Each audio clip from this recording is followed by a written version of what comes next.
താണ്ട് ആ പുള്ളിക്കാരൻ ഇതിലെ ഒരെണ്ണം തിന്നാവെന്ന് ചോദിച്ചു. താണ്ട് അതിൻ്റെ മുതലാളിയാണ് നിൽക്കുന്നത്. ആ ലൈസൻസ് പെട്ടെന്ന് പുള്ളി വന്നു അങ്ങ് വലിച്ചേരി കളഞ്ഞ്.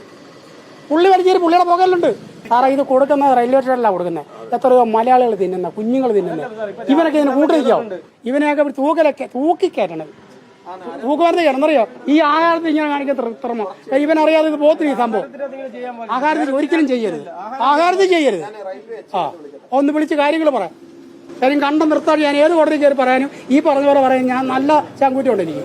കൊല്ലം റെയിൽവേ സ്റ്റേഷന് സമീപത്തുള്ള പുതിയകാവ് അമ്പലത്തിന് ക്രോസ് റോഡിലാണ് ഞാനിപ്പോൾ നിൽക്കുന്നത്. ഇവിടെയാണ് പഴംപൊരി, ഉഴുന്നുവട എന്നിവ ഉണ്ടാക്കുന്നതിന് വേണ്ടി എണ്ണയിൽ പ്ലാസ്റ്റിക് മുക്കി ആ പ്ലാസ്റ്റിക് ഉരുക്കിയ എണ്ണയിൽ വെച്ച് ഇങ്ങനെ വിഭവങ്ങൾ ഉണ്ടാക്കിയത് നാട്ടുകാരുടെ ശ്രദ്ധയിൽപ്പെടുകയും നാട്ടുകാർ ബഹളം വെച്ചതിനെ തുടർന്ന് ഇവിടെയുണ്ടായിരുന്ന ഇതര സംസ്ഥാന തൊഴിലാളികൾ ആ എണ്ണ നാട്ടുകാരുടെ മുന്നിൽ വെച്ച് തന്നെ മറച്ചു കളയുകയും ചെയ്തു. കഴിഞ്ഞ ചേട്ടനാണ് ഇത് ശ്രദ്ധയിൽപ്പെടുകയും. ചേട്ടൻ എന്തായിരുന്നു കണ്ടത്?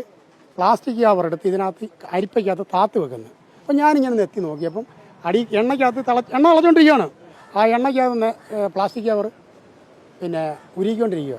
അപ്പോൾ ഒന്ന് വേറെ 2 യാത്രക്കാരെ വിളിച്ച് കാണിച്ചിട്ടുണ്ടെങ്കിൽ അത് ഞങ്ങൾ സംസാരിച്ച് കാര്യമായിട്ട് സംസാരിച്ച് ഇത് കൊല്ലം റെയിൽവേ സ്റ്റേഷനിൽ കൊടുക്കേണ്ട ഇത് ഇവന്മാർ പെട്ടെന്ന് എന്താ പറയുക ഇത് ഈ എണ്ണ എടുത്തുകൊണ്ട് കളഞ്ഞവിടെ. ആ എണ്ണ ഈ പ്ലാസ്റ്റിക് കവർ ഉരുക്കിയാണ് യാത്രക്കാർ മൊത്തം കഴിക്കുന്നത്. ഈ പ്ലാസ്റ്റിക് കവർ ഒന്നുകൂടെ കാണിക്കാവുന്നതാണ്. ഇവിടെ ആണ്, അതായത് നാട്ടുകാരെ കണ്ടതിനെ തുടർന്ന് ഉടൻ തന്നെ ഈ എണ്ണ ഇവിടേക്ക് ഒഴിച്ചു മാറ്റുകയും ഈ പ്ലാസ്റ്റിക് കവർ, ഇത് തിളച്ച എണ്ണയിൽ കണ്ട പ്ലാസ്റ്റിക് കവറാണ്. ഇതാണ് ആ എണ്ണയിൽ ഇട്ടിരുന്നത്. ഇത്തരത്തിലുള്ള നിരവധി പ്ലാസ്റ്റിക് കവറുകൾ അവിടെ നിന്ന് കണ്ടെത്തുകയും ചെയ്യും. ഇത്രയൊക്കെ കഴിച്ചു കഴിഞ്ഞാൽ ക്യാൻസർ വരില്ലേ? പിന്നെ തീർച്ചയായിട്ടും ഒരു സംശയമില്ലല്ലോ ആ കാര്യത്തിൽ. നമ്മൾ കുട്ടികൾക്കൊക്കെ ഇവിടുന്ന് തീർച്ചയായിട്ടും യാത്രക്കാർ ഉപയോഗിക്കുന്നതാണ്. റെയിൽവേയിലെ എല്ലാ യാത്രക്കാരും ഉപയോഗിക്കുന്ന ഈ സാധനം ഇവിടുന്ന് പുറമെ ഇവർക്കാർക്കും കൊടുക്കത്തില്ല. റെയിൽവേയിലെ കൊണ്ട് കൊടുക്കുക ക്യാൻറ്റീനിൽ. അവിടെ ഇരിക്കുന്ന സാധനങ്ങൾ ഈ കമ്പനിയിൽപ്പെട്ട തന്നെയാണ്. ഇങ്ങോട്ട് വന്ന് ഞാൻ അവരെ കൂടെ വിളിച്ച് നോക്കാറുണ്ട്. ഈ സംഭവം എണ്ണയ്ക്കകത്ത് കിടക്കുവാണ്. അതുകൊണ്ടാണ് സാർ ഇങ്ങോട്ട് നോക്കിയേ.